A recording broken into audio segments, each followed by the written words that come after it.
Selamat pagi, selamat siang, atau selamat sore, bahkan mungkin selamat malam para siswa sekalian. Pada hari ini, pada kesempatan ini kita akan belajar mengenai penurunan sifat golongan darah. Ya, tapi yang sekarang ini adalah penurunan sifat golongan darah sistem MN. Kalau yang kemarin-kemarin itu sistem ABO ya. Baik, kita menuju slide selanjutnya. Jadi golongan darah itu ada sistem ABO, AB, ya.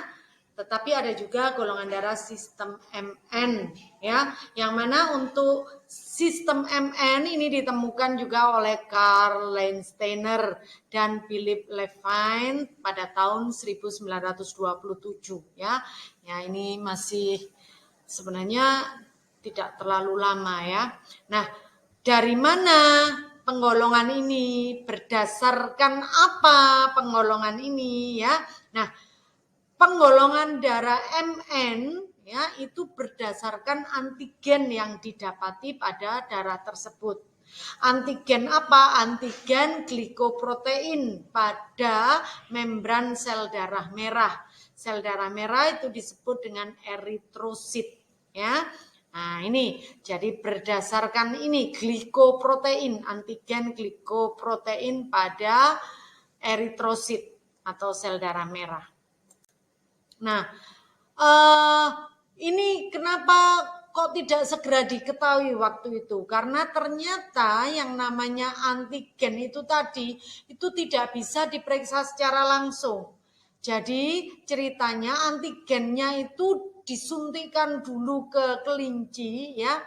Nanti kelinci itu akan menghasilkan anti M dan anti N ya. Nah, anti M dan anti N ini ketika disuntikkan ke manusia, maka baru bereaksi. Ya, jadi saya ambil contoh begini ya. Antigen glikofurin M disuntikkan ke kelinci, maka kelinci itu akan menghasilkan anti M. Ketika anti M ini disuntikkan ke manusia, lalu terjadi penggumpalan darah ya, tanda positif di sini ini adalah darahnya menggumpal ya. Maka orang itu disebut golongan darah M. Jadi kalau dikasih anti M menggumpal, maka disebut dengan golongan darahnya M. Nah, kalau dia disuntik dengan anti N, tidak menggumpal, biasanya begitu ya. Lalu kalau orang disuntik anti M itu tidak menggumpal, sedangkan disuntik anti N menggumpal, maka dia adalah golongan darah N. Ya. Nah, kemudian kalau disuntik anti M menggumpal, disuntik anti N juga menggumpal, maka dia golongan darahnya adalah MN. Begitu ya. Nah, ini hanya sekedar istilahnya cerita mengenai latar belakang bagaimana kok bisa ada golongan darah M, ada golongan darah N gitu ya. Jadi ini dasarnya.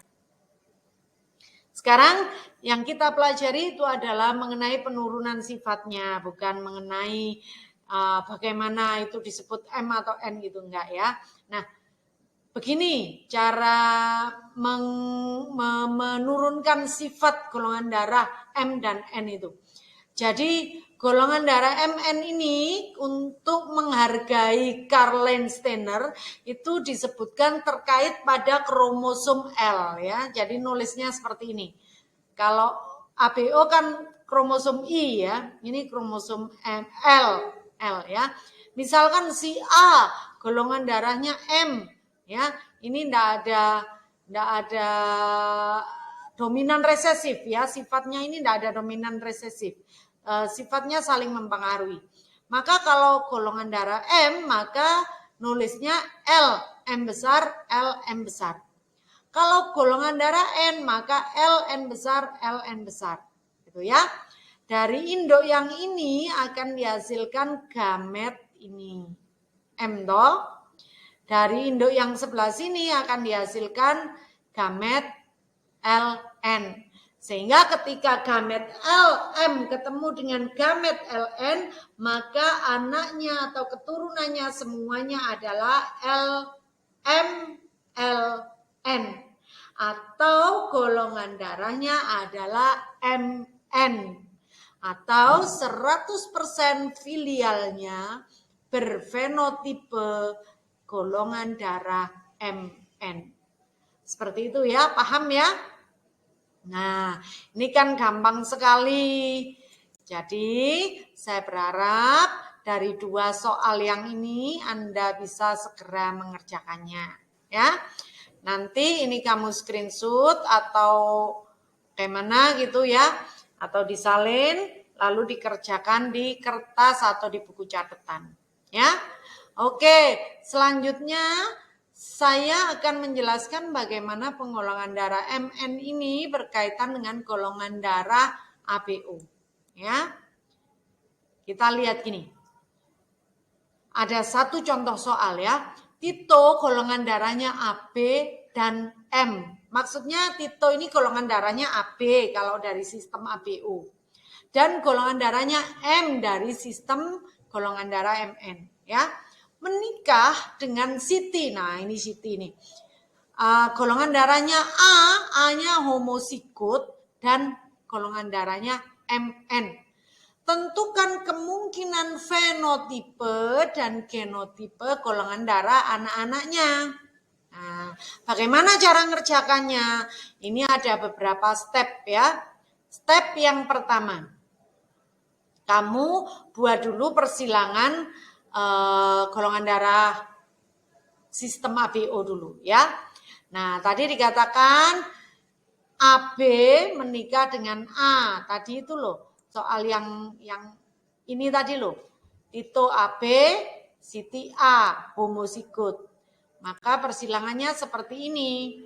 IA IB disilangkan dengan IA IA. Ini gametnya untuk Tito ada yang IA, ada yang IB. Sedangkan si Siti itu semua gametnya IA. Maka kalau IA ketemu IA menjadi IA atau golongan darah A. Kalau IB ketemu IA maka menjadi golongan darah AB. Ya, maka dari pernikahan ini ada 2 kemungkinannya. 50% kemungkinannya anaknya adalah bergolongan darah A dan 50% anaknya bergolongan darah B. Ya, setengah-setengah. Sekarang langkah kedua, kita mengerjakan yang sistem MN. Ya, tadi dikatakan Titonya golongan darahnya M, berarti LM LM. Sitinya golongan darahnya MN, maka LM LN. Ya, ini LM, sedangkan ini gametnya ada yang M, ada yang N. Anaknya bagaimana kemungkinannya? Kemungkinan pertama, kalau M ya LM ketemu dengan LM, maka anaknya menjadi LM LM. Sedangkan kalau M ketemu dengan yang N, maka anaknya menjadi LM LN. Sehingga dari perkawinan tersebut ada 2 saja kemungkinan, yaitu golongan M, golongan darah M, yaitu 50%, dan golongan darah MN 50% atau setengah-setengah. Nah, sekarang bagaimana kalau kedua sifat itu digabung, kita menuju ke langkah ketiga. Ya, langkah ketiga ada golongan darah A, M. Ya toh, ada golongan darah A, M. Yaitu golongan darah tadi kan setengah atau 50%. Golongan darahnya M 50%. Setengah kali setengah yaitu 1/4. Maka kemungkinan pertama anaknya golongan darah A dan M adalah 25%. Golongan darah AMN kemungkinannya adalah setengah kali setengah sama, yaitu 25%. Golongan darah B dan M setengah kali setengah 25%. Golongan darah AB MN itu setengah kali setengah sehingga hasilnya 25%. Ya. Jadi untuk yang ini AM, AMN, AB, M, A, B, M, N.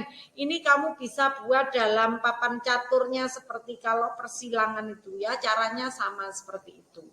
Begitu. Nah, semoga paham. Kalau enggak paham nanti bisa kita tanya jawab sebentar ya. Lalu berikutnya ini ada latihan soal.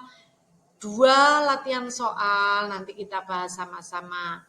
Saya beri waktu Anda untuk mengerjakan, kita kembali ke Google Meet atau langsung tatap muka, kita mengerjakan latihan ini.